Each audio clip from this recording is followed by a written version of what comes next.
ইউনিভার্সিটির ফিজ নিয়ে ভাবছো তো? আসলে স্যার, ইউনিভার্সিটির ফিজ জমা দেবার লাস্ট ডেট তো কাল বটে। আমি জানতামই নাই স্যার। আসলে ওই ন্যাড়াগোলে চলে গেছিলাম তো, তাই নোটিশটা ঠিকভাবে ফলো করা হয় নাই। তাই আজই জানতে পারলাম যে কালই লাস্ট ডেট ওই ফিজ জমা করবার। তাই আর কি চিন্তায় পড়ে গেছিলাম স্যার। তো ফিজের টাকা জোগাড় করেছো? মানে টাকা আছে তোমার কাছে? না স্যার, এখনো তো জোগাড় করতে পারি নাই, তবে কিছু না কিছু একটা ব্যবস্থা আমি ঠিক করে নেব স্যার। তাই না? এটা ধরো। এইটু কি স্যার? ইউনিভার্সিটির ফিজের টাকা। আমি কাল এটা জমা দিয়ে দিতে পারতাম, কিন্তু অফিসিয়াল জায়গায় সেটা তো ঠিক দেখায় না। তাই তোমাকে দিচ্ছি, তুমি গিয়ে ফিজটা জমা করে দিও। স্যার স্যার আমি এটা নিতে পারবো না, আপনি আমাকে ক্ষমা করবেন। তাহলে ফিজটা দেবে কি করে? তুমি যে বললে টাকা জোগাড় করতে পারোনি, এখন টাকা নেই তোমার কাছে। হ্যাঁ স্যার, টাকা তো লাই, তবে আপনার টাকা আমি নিতে পারবো না স্যার।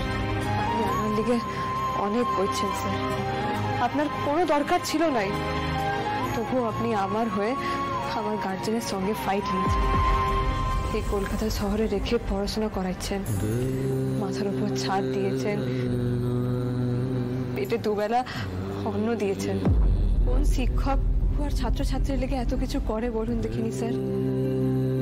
স্যার, যুগ যুগ ধরে গুরুগৃহে থেকে ছাত্রছাত্রীরা লেখাপড়া করেছে, আমিও হয় তাই করছি। মাথার উপর ছাদ, দুবেলা অন্ন, এইটুকু গুরুদের কাছ থেকে নেওয়া যেতেই পারে, কিন্তু তাই বলে অর্থ না স্যার, এটা আমি কিছুতেই নিতে পারবো না। বরং আমার আপনাকে, আপনার ইউনিভার্সিটিকে তো গুরু দক্ষিণা দিবার কথা। গুরু দক্ষিণা ছাড়া তো শিক্ষা পুরোটাই অসম্পূর্ণ রয়ে যায়। তাই ইউনিভার্সিটির ফিসটা আমাকে জোগাড় করতেই হবে স্যার। না হয় উপার্জন করতে হবে, কিন্তু গুরু দক্ষিণা আমায় দিতেই হবে স্যার। তাছাড়া আপনি তো নিজেই আমাকে একদিন বলেছিলেন যে আপনার কাছে সব ছাত্রছাত্রীরা সমান বটে। তাহলে আপনি যদি আমার ফিসটা নিজেই দিয়ে দিচ্ছেন, তাহলে তো বাকি ছাত্রদেরও ফিসটা মুকুব করা লাগে আপনার স্যার। পার্সিয়ালিটিটা কি করে করাই আপনাকে দিয়ে বলুন দেখিনি স্যার। বাট কালই লাস্ট ডেট পারো। তাহলে স্যার ও জায়গায় আপনি যদি আমাকে একটু সময় দেন, মানে 2টা দিন, আপনি যদি আমায় 2টা দিনের সময়ও দেন না স্যার, মানে গ্রেস টাইম দেন, তাহলে আমি ঠিক এই ইউনিভার্সিটির ফিস আমি জোগাড় করে নিতে পারবো স্যার।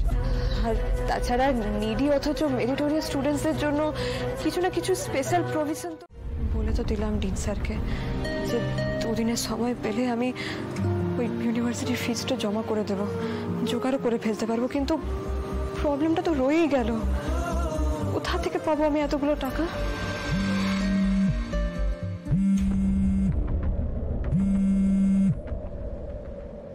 মল্লার বলো। হ্যাঁ পারুল, অনেক বড় একটা কাণ্ড ঘটে গেছে আমাদের বাড়িতে। কি হয়েছে? পারুল, রায়ান বাড়ি ছেড়ে চলে যাচ্ছে। পারুল, তুমি কিছু একটা করো, যাও করে রায়ানকে প্লিজ আটকাও। রায়ান বাড়ি ছেড়ে কোথায়? মানে ও শিরিনের সঙ্গে লিভ ইন করতে যাচ্ছে, শিরিনের ফ্ল্যাটে। পারুল, কার সঙ্গে কি করবে? শিরিনের সঙ্গে লিভ ইন করতে যাচ্ছে। লিভ ইন মানে জানো তো? লিভ ইন মানে হচ্ছে একসাথে। হ্যাঁ ঠিক আছে আমি জানি ওইটুকু জ্ঞান রয়েছে আমার। কিন্তু আগে বলো তো, রায়ানের হঠাৎ এই মতির ছন্ন ধরলো কেন? মানে হয়েছেটা কি, পুরোটাকে খুলে বলো দেখিনি আমায়।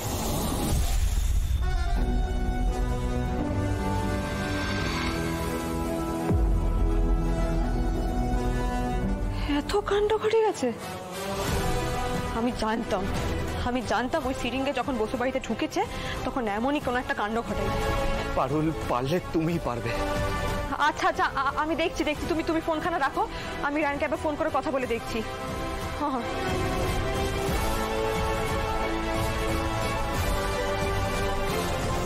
থ্যাংক ইউ দাদু। শুধু তোমার সম্পত্তি কেন, তোমার কোনো কিছুর প্রতি আমার কোনো লোভ নেই। এই ভয় অন্য কাউকে দেখিও দাদু, আমায় দেখি লাভ নেই। রায়ান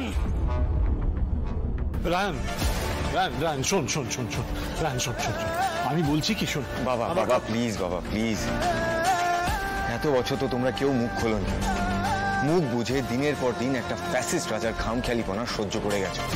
দাদু ছত্র ছায়াতে মাথা নত করে থাকাতেই যে বাড়িতে সবার সুখ, সেটা আমি খুব ভালো করে বুঝে গেছি বাবা। তাই কারোর কাছে আমার কোনো এক্সপেকটেশন। দিনের পর দিন তোমার খামখেয়ালি ডিসিশনের পরেও আমি কেন মুখ বুঝে এখানে থেকে গেছি জানো? তোমার সম্পত্তি লোভে নয় দাদু, আমার ভালোবাসার মানুষগুলোর টানে।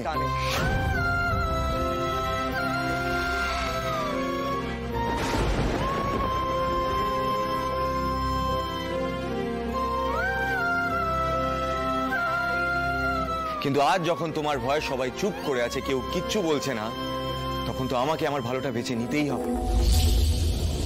আর একবার যখন আমি এখান থেকে বেরিয়ে যাচ্ছি, ঘুরেও তোমার বাড়ির দিকে তাকাবো না।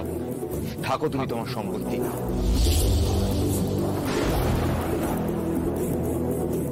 আর হ্যাঁ, একটা কথা মাথায় রেখো দাদু, তোমাকেও এমন একটা দিন দেখতে হবে যেদিন তুমি একা কুম্ভ হয়ে তোমার এই নকল বুদ্ধিঘর তুমি রক্ষা করছো, আর তোমার আশেপাশে কেউ নেই।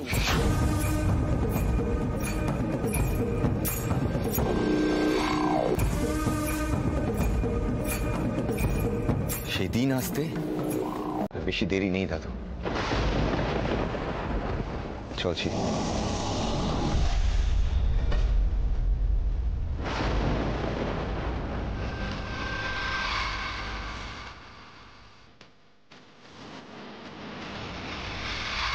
দাদিভাই,